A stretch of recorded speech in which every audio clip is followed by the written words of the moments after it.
at 10:12, we continue our special coverage for you here on Fox 61. Eversource's Mitch is joining us now live via Zoom. You've been keeping a close eye on the storm since the beginning of the week, and I think a lot of us expected a lot more outages at this point, but good news is so far so good. The numbers are really low, only less than 100 right now?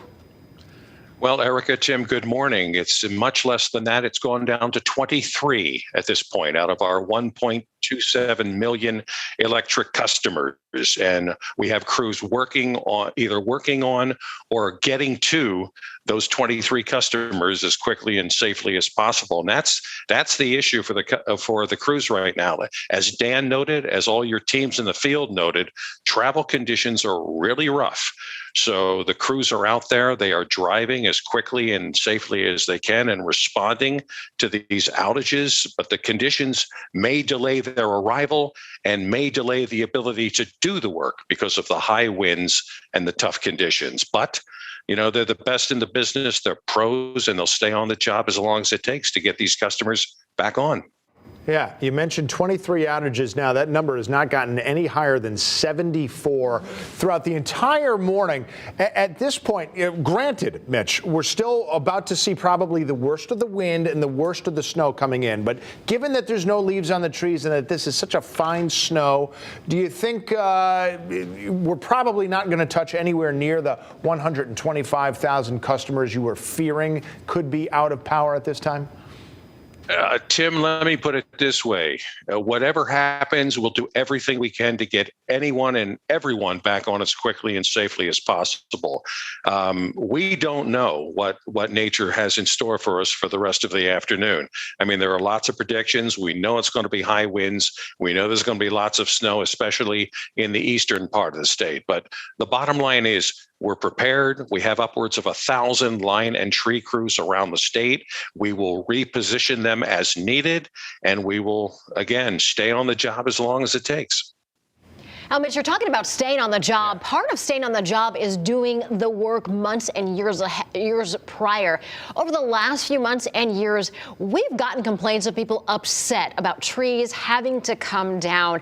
But, you know, that's been the effort of Eversource for the last couple of years to prevent massive outages. And would you say that certainly has contributed? And we may even be seeing that today.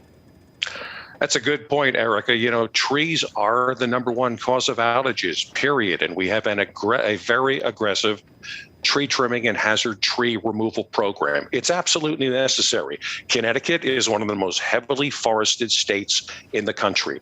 And with the trees being the #1 cause of outages, we are seeing improvements where the tree work is done.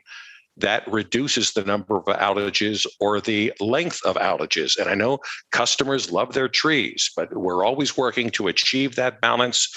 And that part of that balance is ensuring customers have that reliable power when they need it. Mitch, I know we've asked you this question before. I always forget what the sort of parameters are, but what is the windiest it can be that you'd still allow a lot of those bucket truck workers to get up there and fix any outages? It's up to the crews, Tim. They are professionals. They are thoroughly trained. They know when it's safe. They know when it's not safe. So they make the determination. If they approach a job site and after assessing it, believe that it's a little too windy now, I've got to wait, they will wait. If they're in the midst of a job and the winds begin to really ramp up, it's their decision whether or not to lower the buckets and wait it out until the winds subside. These are pros, and safety is always job #1 with them and with everything we do. Now, Mitch, you said it earlier, we don't know what the day will bring as it goes on. I know you have a lot of crews on standby. Talk us through the numbers of the crews and whether or not you brought crews from out of state. Oh, yes. Talk about the numbers for us. Out of state, we brought them from around the country, Erica. We have upwards of 600 plus electric line crews. We have upwards of 300 plus tree crews. That's around 1,000 crews. We have pre-positioned them all over the state. We brought them in. We started reaching out back on Sunday and Monday for their availabilities. They started arriving on Wednesday. The last of them got in yesterday, and we pre-positioned them all over the state in anticipation of whatever this storm is going to bring for the remainder of the day. Did they come over from?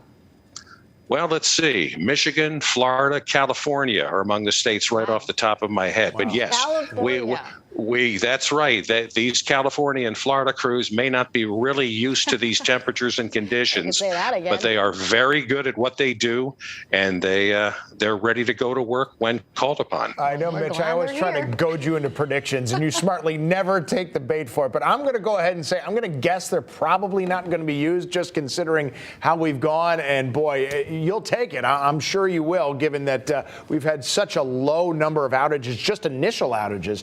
Nobody's losing power. It's great to see, Mitch. Perfect example. Prepare for the worst, hope for the best. Right, Mitch? Absolutely. You can't over prepare for these things. You have to be ready. It has to be, as you noted, Erica, all hands on deck. And that's exactly how we approach it. And we're ready to respond if needed. All right, Mitch Gross, thank you so much for taking the time to join us. We do appreciate it. Thanks, Mitch. Good to see you.